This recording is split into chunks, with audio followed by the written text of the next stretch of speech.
Excel PU college Guruvayanakere, ಕರ್ನಾಟಕದ number 1 PU college. Admissions open now. ಸ್ಯಾಂಡಲ್ವುಡ್ನ beauty star ನಟರಿಗೆ ಜೋಡಿಯಾಗಿದ್ದ ನಟಿ ಚಿನ್ನ ಸಾಗಾಟ ಮಾಡಿ ಸೆರೆ ಸಿಕ್ಕಿತ್ತು.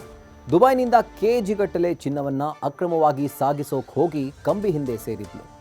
ಎಷ್ಟೇ ಬಾರಿ ಜಾಮೀನು ಅರ್ಜಿ ಸಲ್ಲಿಕೆ ಆದರೂ ಕೂಡ ಜಾಮೀನು ಸಿಕ್ಕಿರಲಿಲ್ಲ. ಕೊನೆಗೂ ಪರಪ್ಪನ ಅಗ್ರಹಾರದ ಖೈದಿಯಾಗಿರೋ ರನ್ಯಾಗೆ ಬಿಡುಗಡೆ ಭಾಗ್ಯ ಸಿಕ್ಕಿದೆ. ರನ್ಯಾ ರಾವ್ ಜೀನಾ ಜೀನಾ ಯಹ ಮರ್ನಾ ಮರ್ನಾ ಯಹ ಅಂತ ಕಿಚ್ಚನ ಜೊತೆ ಹೆಜ್ಜೆ ಹಾಕಿದ್ದ ಸುಂದರಿ ಅವತ್ತು 2025 ಮಾರ್ಚ್ 3ರಂದು ದೊಡ್ಡ ಮಟ್ಟದಲ್ಲಿ ಸುದ್ದಿಯಾಗಿ 14 ಕೆಜಿ ಚಿನ್ನ ಕಳ್ಳ ಸಾಗಾಣೆ ಕೇಸ್ನಲ್ಲಿ ಪೊಲೀಸರ ಕೈಯಲ್ಲಿ ತಗಲಾಕೊಂಡು ಕಂಬಿ ಹಿಂದೆ ಸೇರಿದ್ಲು. ಇದೀಗ ಬರೋಬ್ಬರಿ ವರ್ಷದ ಬಳಿಕ ಮಾಣಿಕ್ಯನ ಚೆಲುವಿಗೆ ಜೈಲಿನಿಂದ ಬಿಡುಗಡೆ ಭಾಗ್ಯ ಸಿಕ್ಕಿದೆ. ಗೋಲ್ಡ್ ಸ್ಮಗ್ಲಿಂಗ್ ಕೇಸ್ನಲ್ಲಿ ನಟಿಗೆ ಬಿಗ್ ರಿಲೀಫ್.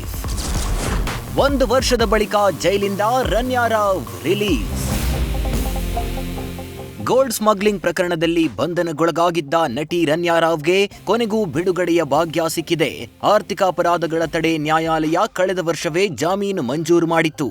ಆದರೂ ಕಾಫಿ ಪೋಸಾ ಕಾಯ್ದೆ ಇದ್ದಿದ್ರಿಂದ ರನ್ಯಾಗೆ ಬಿಡುಗಡೆ ಭಾಗ್ಯ ಸಿಕ್ಕಿರಲಿಲ್ಲ. ಕಳೆದ ವರ್ಷ ಮಾರ್ಚ್ 3ರಂದು ಬೆಂಗಳೂರಿನ ಕೆಂಪೇಗೌಡ ಅಂತಾರಾಷ್ಟ್ರೀಯ ಏರ್ಪೋರ್ಟ್ಗೆ ದುಬೈನಿಂದ ಬಂದಿಳಿದ ರನ್ಯಾ ರಾವ್ ಬಳಿ 14.80 ಕೆಜಿ ಚಿನ್ನ ಪತ್ತೆಯಾಗಿತ್ತು. ನಟಿಯನ್ನ ಬಂಧಿಸಿ ಜೈಲಿಗೂ ಕಳಿಸಲಾಗಿತ್ತು. ನಟಿಯ ಕೋಟಿ ಮೌಲ್ಯದ ಆಸ್ತಿಯನ್ನು ಮುಟ್ಟುಗೋಲು ಹಾಕಿಕೊಳ್ಳಲಾಗಿತ್ತು. ಡಿಆರ್ಐ ತನಿಖೆ ವೇಳೆ ಹವಾಲಾದ ಮೂಲಕ ವ್ಯವಹಾರ ಮಾಡಲಾಗ್ತಿತ್ತು ಅನ್ನೋದು ಬೆಳಕಿಗೆ ಬಂದಿತ್ತು. ನಾನು ಈ ಪ್ರಕರಣದಲ್ಲಿ ನಿರಪರಾಧಿ, ನನ್ನ ವಿರುದ್ಧ ಸುಳ್ಳು ಕೇಸ್ ಮಾಡಿದ್ದಾರೆ ಅಂತ ರನ್ಯಾ ವಾದಿಸಿದ್ರು. ಕಳೆದ ವರ್ಷ ಮಾರ್ಚ್ 12ರಂದು ರನ್ಯಾಳ ಜಾಮೀನು ಅರ್ಜಿ ಕೋರ್ಟ್ನಲ್ಲಿ ತಿರಸ್ಕೃತಗೊಂಡಿತ್ತು. ಆದರೆ 2025 ಮೇ 20ರಂದು ಕೋರ್ಟ್ ಜಾಮೀನು ಮಂಜೂರು ಮಾಡಿತ್ತು. ಆದರೆ ಕಾಫಿ ಪೋಸಾ ಆಕ್ಟ್ ರನ್ಯಾ ವಿರುದ್ಧ ಜಾರಿಯಾಗಿದ್ದ ಹಿನ್ನೆಲೆ 1 ವರ್ಷ ಜೈಲಿನಲ್ಲೇ ಕಳೆದ ಬಳಿಕ ಇದೀಗ ರನ್ಯಾ ಪರಪ್ಪನ ಅಗ್ರಹಾರದಿಂದ ರಿಲೀಸ್ ಆಗಿದ್ದಾರೆ.